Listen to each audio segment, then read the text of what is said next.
Doutor Belísio Neto, seja bem-vindo aqui ao nosso Panorama 95. Bom dia, doutor Belísio.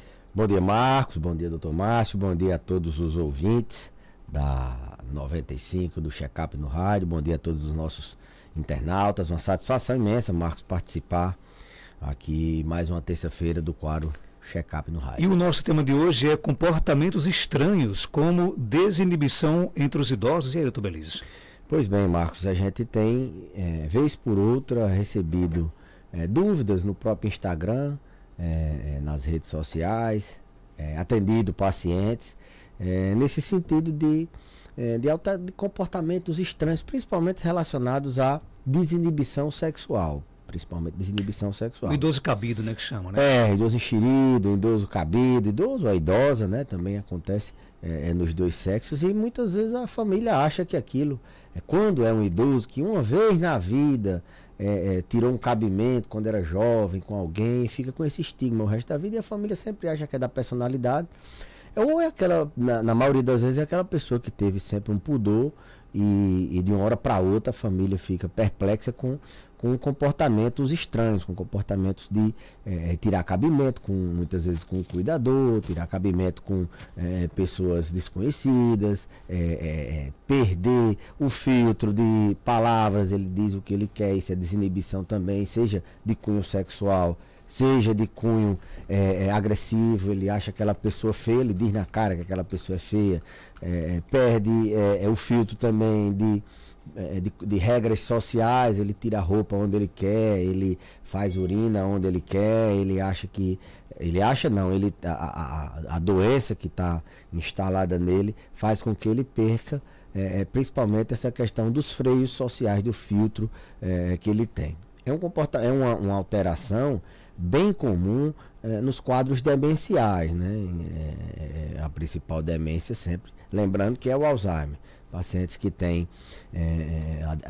algumas demências, eles podem evoluir no curso dessa demência com essas alterações de desinibição. São várias as alterações, a gente já falou de algumas aqui, como agitação, ficar andando, ficar querendo fugir de casa, perambulação, perder sono, ficar agressivo, ter alteração de movimentos repetitivos, de repetir várias vezes a mesma coisa, de ficar mexendo na pele, de ficar repetidamente com um comportamento bizarro, às vezes, e apatia, depressão, mas a desinibição faz parte desse escopo das alterações comportamentais, e é um comportamento que traz muito prejuízo para a vida da família, traz muita preocupação e traz muita, assim, como é que eu posso dizer, estresse para o cuidador. Uma das grandes missões, dos grandes objetivos de tratar essas alterações de comportamento nos pacientes que têm Alzheimer ou outra demência, é diminuir o estresse do cuidado, não só do cuidador profissional, mas da família, do próprio profissional de saúde. A gente sabe que em fases moderadas, avançadas, a memória, a cognição em geral, ela não é tanto o foco, né? Eu sempre digo, ele já esqueceu, ele já perdeu boa parte da memória. A gente controla muito mais os sintomas de comportamento, deixando ele dormir bem, deixando ele ficar sem agressividade, deixando ele ficar sem prejudicar o lidar da vida dele, as pessoas que cuidam dele, sem fundamentalmente trazer estresse. E a desinibição, ela traz muito estresse, ela traz problemas de ordem judicial. Hoje em dia a gente sabe que existe uma informação, a população está mais apropriada dos seus direitos, né? Então, a questão do assédio, seja moral, seja sexual, porque a desinibição também é verbal. Então, no momento que aquele paciente começa a dizer o que ele pensa, o que vem na cabeça dele, ele começa uma espécie de assédio moral com o seu cuidador, e a família tem que estar provida de um laudo, muitas vezes descrevendo que esse tipo de doença pode cursar com esse tipo de comportamento, né?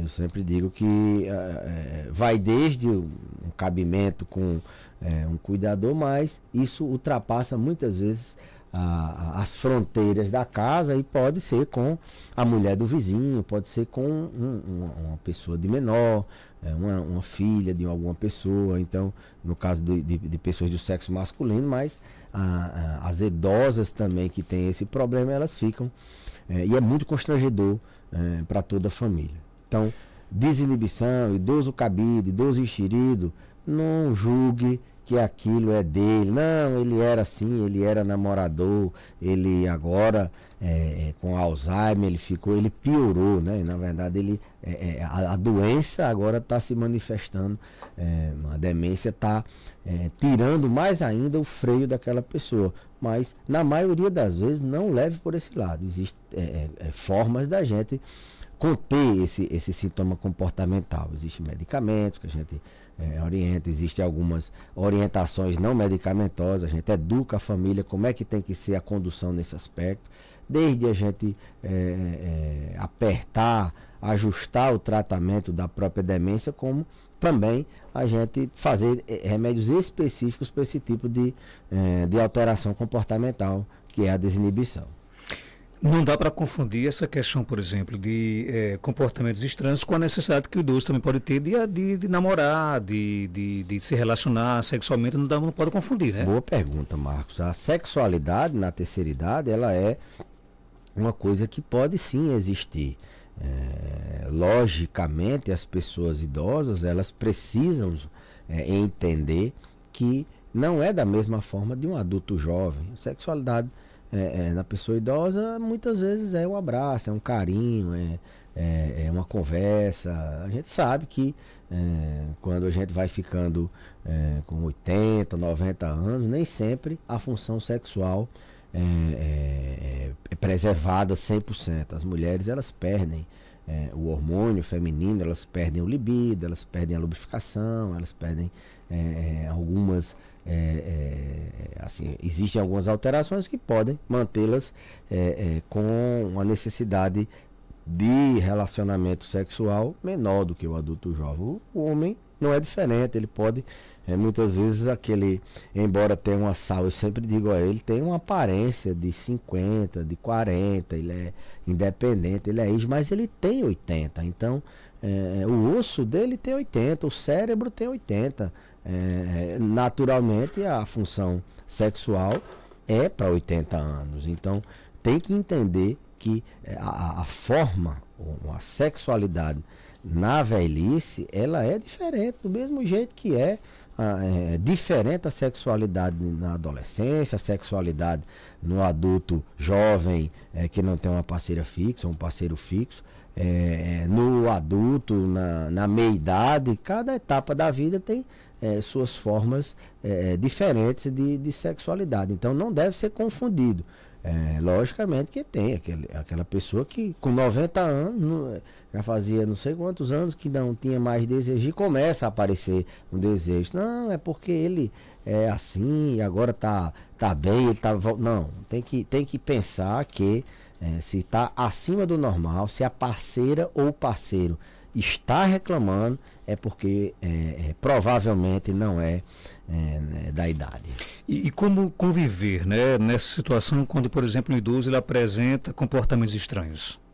Primeira, família não retardar a ida a um profissional. Para ter esse laudo, né, judicialmente isso pode dar problema. Hoje em dia tem câmera, tem daqui que você vai desfazer um vídeo que foi para a internet daquele idoso ou daquela idosa, tirando cabimento, assediando, né? É muito mais trabalhoso. Então, se precaver. Não achar que não, é porque ele é assim, sempre foi namorador. Às vezes as famílias até, papai, vovô, vovó, quando tinha muita namoradinha, né? Como é que é, tá? Ele sempre foi assim, ele não pode ver um rabo de saia, não. Se ele tá com esse comportamento exacerbado, a sexualidade exacerbada, não é para estimular. O cuidador não é para vir com trajes que favoreçam não pode ter alguns comportamentos nessa fase, tem que ser evitados, né? Não é para dar a corda não, assim como a gente diz. E tratar, buscar o profissional, ver se aquilo é realmente uma alteração comportamental, está relacionada a alguma demência, alguma outra doença cerebral, tratar, ter o seu laudo e se educar como é que vai ser daqui para frente. Geralmente as medicações elas conseguem conter bastante. E isso, na maioria das vezes, resolver ficar de forma o paciente ficar normal com seus freios sociais ou ser um impulso de dizer o que quer, ou de tirar a roupa do meio da rua, do meio da casa, ou de tirar um cabimento, ou de ficar se masturbando, como muitas vezes alguns pacientes. Não, ele foi encontrado na rua, as pessoas disseram que ele estava se masturbando, isso não é normal. Então, a recomendação é buscar o profissional para tratar isso e ter um laudo para se proteger judicialmente. A partir de que idade devemos frequentar o geriatra? Tenho 45 anos, já pode começar a ir ao geriatra? Pergunta nosso ouvinte. Olha, a geriatria, ela tem essa expertise de tratar doenças complexas em pacientes vulneráveis, muitas doenças no mesmo paciente, mas a gente sempre diz que o ideal é não chegar com 80, 90 anos, tendo muitas morbidades, ter muita dependência. A gente tem muita habilidade de lidar com esse paciente multimórbido. Mas a gente também tem a habilidade de guiar o paciente numa longevidade com qualidade, para que ele não chegue. A gente sabe os caminhos a orientar, a forma como prevenir, a forma como fazer, de orientar cada passo da vida, para que a pessoa não chegue a muitos anos de vida com muitas doenças. Então, geriatria preventiva, assim a gente chama, a geriatria hoje está chamando do estilo de vida, ela começa por aí. A mulher pós-menopausa, no paciente do sexo masculino com 50, 60 anos, ela precisa, antes que você seja abordado por profissionais que prometem você ficar novo, sendo que isso é impossível muitas vezes através de tratamentos que são não tão bem estabelecidos na literatura, com altas doses de hormônios, medicamentos que podem trazer prejuízo à sua vida. Então, é o profissional que sabe lidar com a complexidade, está acostumado a ver aquele idoso que a gente sempre diz, se quando ele tinha tantos anos ele pudesse ter feito essa mamografia, não chegava aqui tão sequelado desse câncer de mama. Se esse paciente a gente tivesse detectado esse déficit na memória quando ele tinha 60 anos, a gente não estava nessa demência tão avançada. Então, a mulher no pós-menopausa, o homem entre 50 e 60 anos, quando começa a precisar da avaliação, por exemplo, ele vai para o urologista fazer o exame da próstata, ele tem que começar a pensar como é que eu quero chegar aos 80, 90 anos, será que eu vou conseguir pegar meu netinho no braço, levar para a escola, ou dar um carinho nele, ou poder conversar com ele, estar lúcido de poder orientar o meu netinho ou meu bisneto nesse sentido. Então é cedo que a gente deve começar, porque a saúde é como a previdência, a gente tem que poupar, tem que organizar, tirar um pouquinho ali para você, não só financeiramente, mas do seu tempo, da sua canalização de energias, para você chegar lá na frente sem dependência, sem necessitar de tratar tantas comorbidades como muitas vezes os pacientes que não se cuidaram logo cedo chegam lá tão dependentes. Tem pergunta aqui no nosso WhatsApp, 992053030. Bom dia. Doutor Zibeliz, bom dia. Aqui é Raimundo. Quero fazer a pergunta ao senhor. Eu passo 8 dias sem fazer cocô. Eu quero que o senhor me diga o problema aí, para eu saber o que é. O Raimundo tem 72 anos de idade. Veja bem, a constipação, intestino preso é uma das queixas comuns dos idosos, né?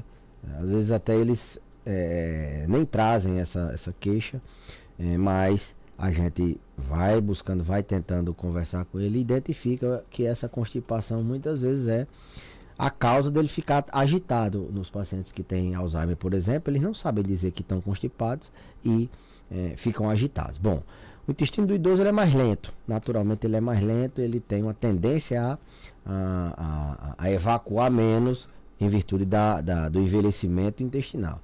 O idoso bebe menos água, ele tem menos sede e a gente sabe que água é saúde intestinal.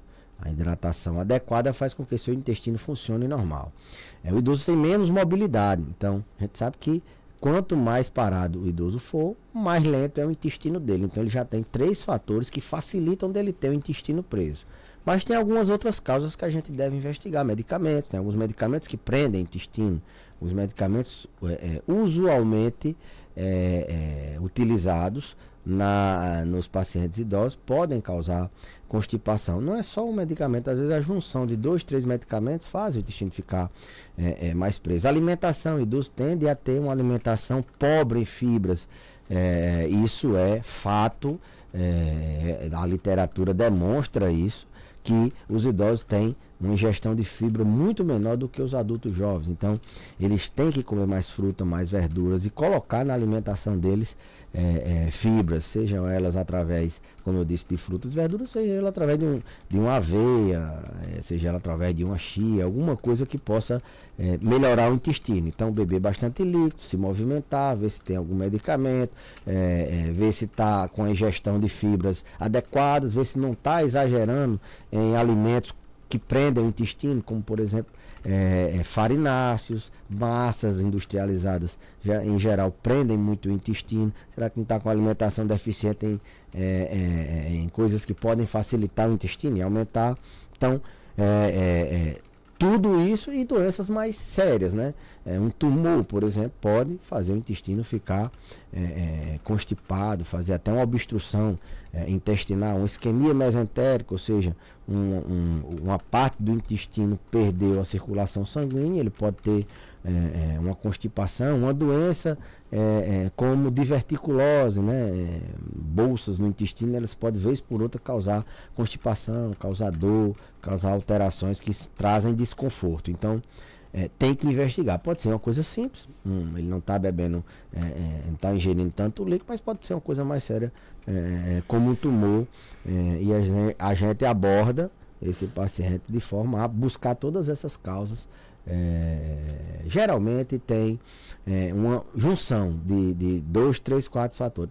Tem um remédio que prende mais o intestino, ele bebe pouca água, ele tem uma ingestão de fibra pouca e ele anda muito pouco, ou é sedentário, não faz nenhum exercício. A gente vai tirando de um em um, daqui a pouco o intestino está funcionando normal. Caso isso é o caso de uma constipação benigna, que a gente já investigou, que não tem nenhum sinal de alarme, porque tem aquelas constipações, aqueles intestinos presos que tem sinais de alarme. Quando ela vem acompanhada com sangramento, com fezes pretas, quando ela vem acompanhada com febre, quando ela vem acompanhada com perda de peso, são sinais de alarme. É sinal que aquele intestino preso pode estar sendo uma doença mais séria. Perdendo peso, aparece uma anemia, ou ele está tendo um sangramento, ou ele está tendo febre, está tendo dores muito intensas, e isso deve chamar a atenção. Fora isso, a gente, na maioria das vezes, consegue ajustar os fatores e colocar esse intestino para funcionar. Então, respondendo ao ouvinte, não tem como a gente dizer, meu intestino está preso, a causa é essa, não. Porque existem várias causas que podem passar despercebidas e a gente pode, só uma avaliação mais com o tempo adequado, a gente pode identificar isso. O ouvinte quer saber se é normal passar a noite de pênis ereto, ele tem 52 anos. Não. A gente tem uma tendência a ter uma ereção matinal, né? Quando a melatonina ela é produzida durante o sono, e a gente, quando acorda, há uma produção maior de cortisol e serotonina. Isso são hormônios, assim vamos dizer. Então é normal a pessoa do sexo masculino ter uma ereção matinal, mas passar a noite toda, talvez não. Eu acho que nessa faixa etária aí era bom. Se não tiver, tem alguns medicamentos, Marcos, que podem causar esse tipo de sintoma. Até mesmo priapismo, por exemplo, o paciente ter que ir para uma emergência, que fica ereto o tempo todo e fazer um procedimento cirúrgico para poder. Isso é uma dor intensa, o paciente não consegue sair daquele quadro. Então, ter cuidado que isso pode ser prenúncio, né, de uma avaliação da urologia aí, vale muito a pena. Doutor Belize, obrigado pela sua participação. Algo mais a acrescentar, pode ficar à vontade.